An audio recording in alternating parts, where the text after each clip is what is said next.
Good day. So, meron tayong uh, i-repair at i-build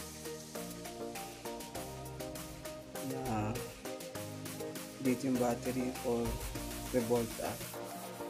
So, yun, full charge muna natin lahat ng cell. Secure na dapat pare-parehas yung voltage ng mga cell. And then, apply natin ng glue gun. Ayan, gamit tayo ng battery holder para hindi natin nahawakan. Pantay-pantay yung spacing ng mga cell natin. Make sure na full charge yung lahat ng cell and then pare-parehas na yung mga voltage niya. Hindi ko na pinakita sa video pero bago ko yan i-build is na-check ko na rin yung voltage at saka internal resistance. Need nating i-consider yan. So after nating lahat yan is glue gun, so make sure na pare-parehas yung polarity, hindi pwede magkabaliktad. Pagka nag-spot ka at baliktad, sure ball na masusunog yan. And then sa back naman, after natin nang malagyan yung kabilang side, secure din natin yung secure.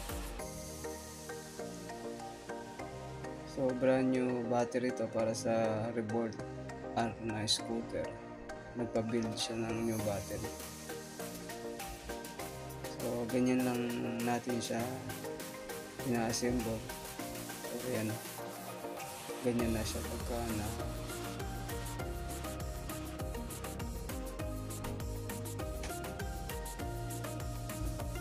pagsama-sama natin lahat ng cell.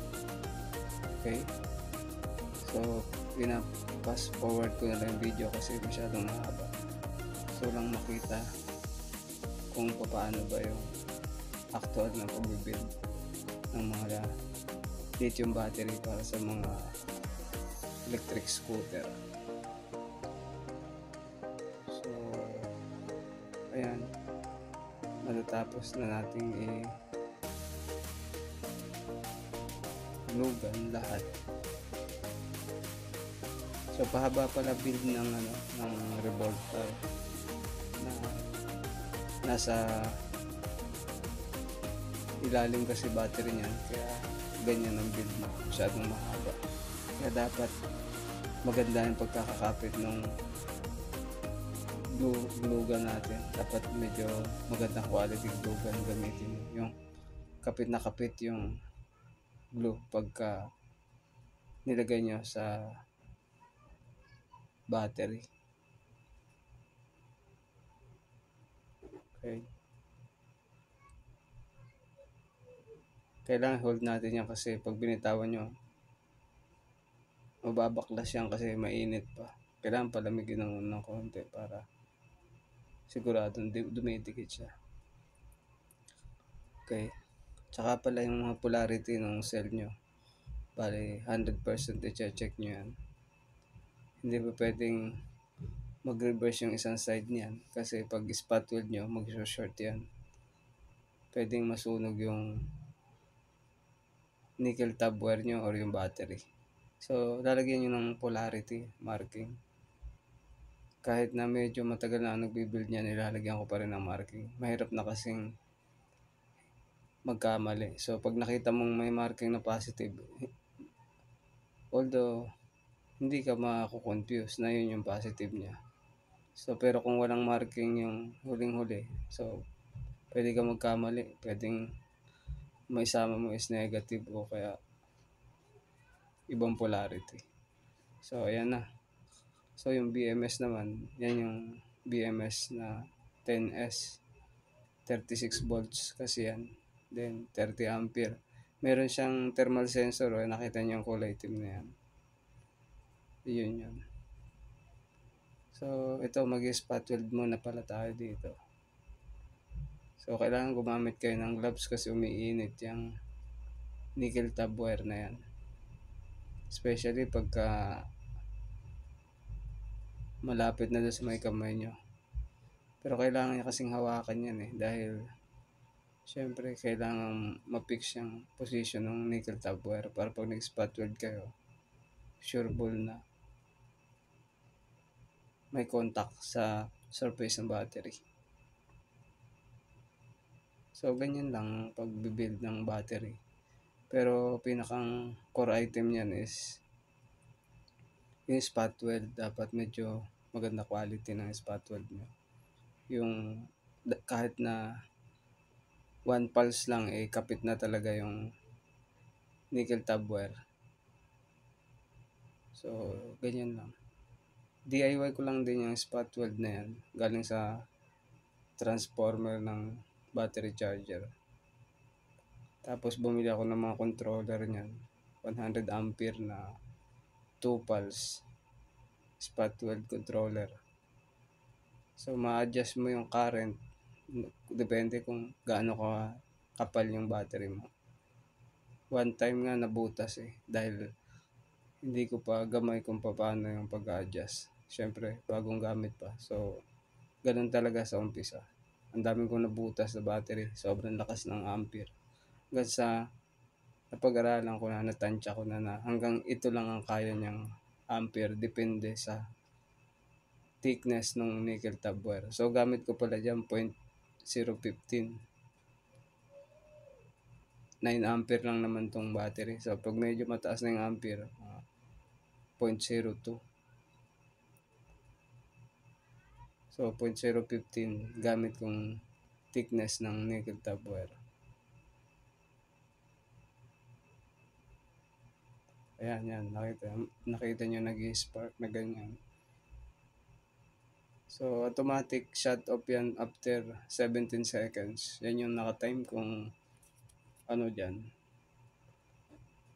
timer. So, pag-spot sa one pulse lang yan. So, yung pagkabit din na itong nickel tab wire, medyo kailangan din nating consider yan. Baka dun sa short polarity natin may kabit yan. So, guys, yung gagawa nito, yung mga train na lang sa mga battery.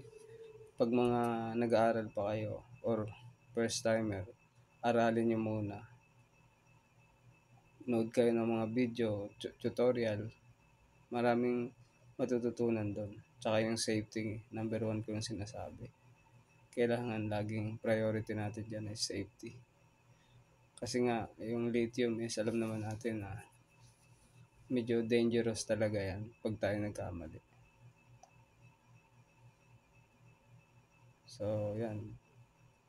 Tatapos na natin yung spot weld. Okay.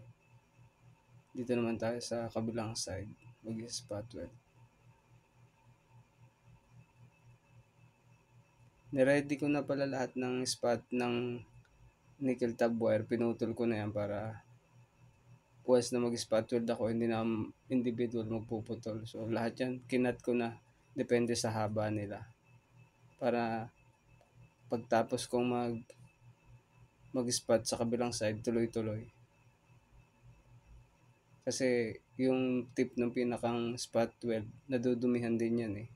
So pagka lumamig na, hindi na maganda yung kanyang solder o yung kanyang spot. Mas maganda mainit kasi para sa akin mas maganda yung kapit niya. Pero pag madumi na talaga, kailangan linisin. Nililinis kasi yan kasi nagkakaroon yan ng parang carbon. So, nahirapang kumontak yung nickel tab wire sa battery terminal. So, ayan, tapos na. Ganyan lang siya. So, yan yung battery ng Revolt R scooter. 36 volts, 9 ampere. 3 ampere kasi per cell niyan. So, naka-parallel sa tatlo. Kaya yan is 9 ampere. Yung stock nga palang battery ng mga Revolt, 7.5 ampere lang yan. So, mas higher capacity ang 9 ampere. Siguro may additional range kayo dyan na sa sa dating battery nyo.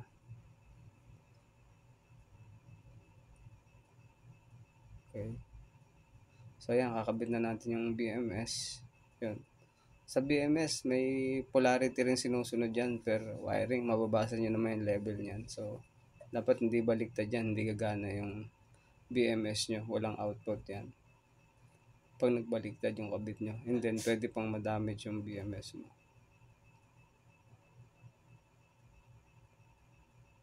Dapat secure yung BMS, hindi gumagalaw. Kaya yan. Gamit kayo ng tape, yung battery tape na fiber. Waterproof na fiber tape yan. So, mas maganda kapit niyan. Hindi kasi kailangan napakaraming tape niyan dahil manipis lang talaga yung compartment ng remote R na scooter. Kaya kung ano yung build nun, dapat hindi lalagpas doon yung magiging thickness ng battery nyo. Dapat same din doon sa original. Kaya wala nang checheborecheng mga additional na ilalagay kayo na karton or mga spacer. Ganyan lang talaga siya. Pwede nyo lagyan niya ng battery cover, yung high temp. Pwede rin yan. Lalagyan ko yan sa dulo ng video. So, ikakabit na natin yung mga wirings ng BMS. Yan, yung mga wire. So, yung black, kalimitan, sa negative terminal yan nilalagay. Pero may mga BMS na iba-iba, kahit na black, positive terminal kinakabit. Kaya mahalaga, basahin nyo yung mga level dyan sa BMS. Nakasulat yan dyan kung saan portion dyan yung pinakang zero o yung pinakang ground negative. Okay. So, dapat yung paglagay ng wire dito, pag arrange nyo is hindi dapat dumidikit dun sa mga nickel strip kasi matalas yan eh. Pwedeng magkaroon yan ng contact dyan in case na magkaroon ng pressure o magkaroon ng impact yan dyan. Kaya dapat lalayo nyo. Pwedeng dito lang siya sa gilid ng mga battery. Tsaka yung mga wirings nyo, yung haba ng wire nyo, huwag naman sobrang haba, sobrang iksi. Yung sakto lang na hindi siya makakakos ng additional space para dun sa compartment. Tsaka yung BMS na yan, nakadesign talaga sa ganyang scooter. Dapat ganyan din BMS ilalagay nyo. 30 ampere na 10S. Lithium ion battery. BMS. Okay. So, solder lang natin yan dyan.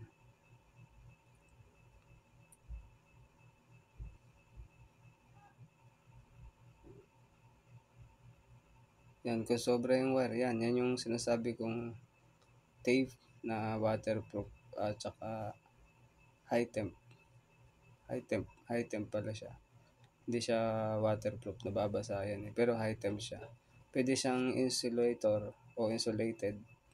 I-insulate natin yung pinakang battery wirings sa pinakang nickel tab wire. Insulated siya para hindi kumontak yung wire natin sa nickel tab wire. So, i-arrange natin yung mga battery niyan, tapos arrange natin yung mga wire, tapos lalagyan natin ng tape para maganda yung pantay-pantay yung arrangement ng mga wire. Yan.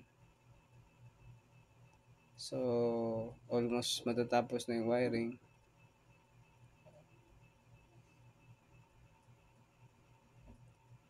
Okay.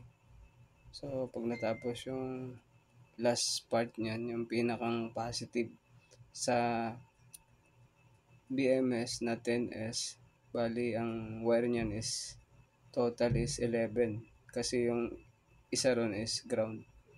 Plus yung sumunod sa ground yun yung sa cell number 1. So, yung last point niyan, yan na yung pang number 10 na cell. Yan yung connected dun sa positive terminal. ng pinakang battery. Pag nagkamali naman kayo ng kabit ng wiring yan, walang output, yun na yung magiging hint nun. Yung pinakang output nung BMS nyo, hindi lalabas yung output ng battery kasi nga may abnormality na nadidetect yung BMS. Ibig sabihin, yun yung good yung BMS nyo, nadidetect niya yung abnormality doon sa mga cell. For example, yung number 10, nalagay nyo sa number 6. So, hindi gagana yun kasi alam ng BMS na 42 volts something ang mariread niya doon. Mag-i-error yun. Hindi naman masisira pero hindi lang gagana yung BMS nyo. Magtataka kayo walang output yung BMS nyo. Okay. So, lagi kong sinasabi sa video na yun nga, sa lahat ng gagawin nyo, especially battery, 100% lagi yung checking nyo. Once matapos yung wiring, once matapos yung soldering, 100% lagi check nyo kung may abnormality. Kasi nga, pag na-build nyo na yan, tapos na-deliver nyo sa customer, kailangan, syempre, maganda yung quality. Syempre, priority natin yung safety naman ng mga bumibili, yung mga nagpapagawa sa atin. Kailangan, syempre, yung trusted at saka quality yung nabibuild nating mga battery para naman syempre masatisfied yung mga customer natin. So ayan, kailangan magaganda rin ang pagkakasolder natin dyan. Gamit kayo ng marami kasing type ng soldering iron. May 100 watts, 60 watts, 30 watts. So recommend ko dyan mga 60 watts lang gamitin nyo. Huwag yung 100 watts, sobrang init nun, sobrang lakas. Mga 60 watts lang yung gamitin nyo or pwede 30 watts. Pero pag sa mga wire na malalaki, ayan, lalagyan natin ng ano yan, ng cover niyan para safety. Yung pinakang cover na yan, high temp yan. Masasave kasi niya yung ano ng battery. For example, vibration. So, yeah. So, cover natin yan dyan, yung shrinkable tube na yan, shrink tube. So, minsan, yung shrink tube na yan, nabubutas din sa katagalan, lalo na pag may gap yung battery. Pag tumatakbo na yung scooter, nagba-vibrate, and then nagkakaroon ng friction, nagagasgas niya yung ilalim. So, doon na mag-uumpisang pumasok yung tubig. Doon na mag-uumpisang masira yung battery. Kaya dapat, before nating i-place yan sa pinakang compartment ng scooter natin, lagyan natin ng parang absorber. Kahit yung mga foam lang. Kung walang foam, yung kahit na wag lang karton kasi nababasa. Basta yung something na makakapag-absorb ng friction para hindi masira yung plastic na yan. Waterproof yung plastic na yan kasi after ng ma-seal yan, lalagyan pa natin ng sealant yan sa kabilang side para secure natin hindi papasok ang tubig. Yan kasi yung pinakang enemy ng battery.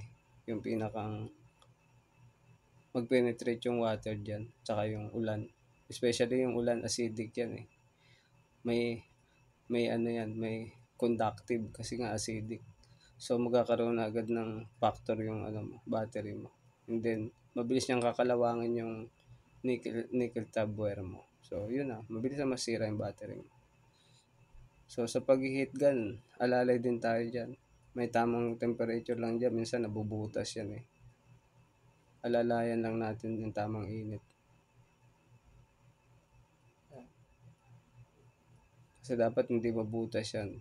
Kasi nga, yan yung protection ng battery sa mga moist.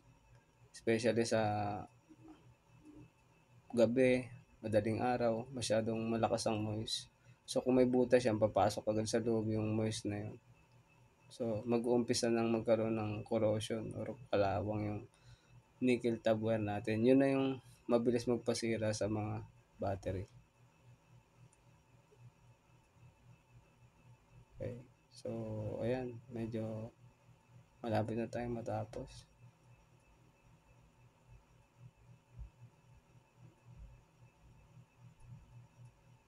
Okay.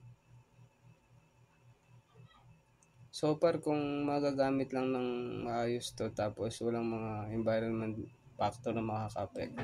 So, approximately tatagal yan ng 3 years to 5 years kasi ang life cycle ng battery natin is 1,500 charge cycle. So, ibig sabihin yan is kung daily mong gagamitin, lagpas pa ng 3 taon yan kung maayos yung paggamit at saka hindi ma-abuse yung battery.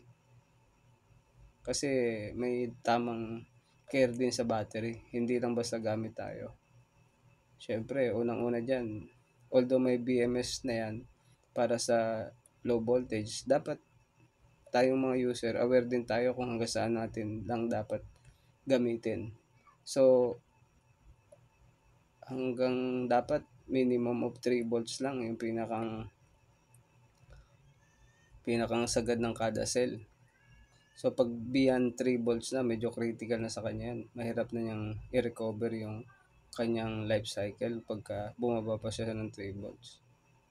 So, parang dapat kung nominal voltage niya 3.7, wag na nating i-discharge pa hanggang mga 2 volts o 2.5 something per cell. Parang gano'n. So, ayan na. So, tapos na. Meron na lang level. Oh. Ready to use na. Itong ganitong BMS, wala na to nung power on ha. Kasi yung dating sa mga Revolt, may mga power on pa yung BMS nun. So, thank you guys. Hanggang dito na lang.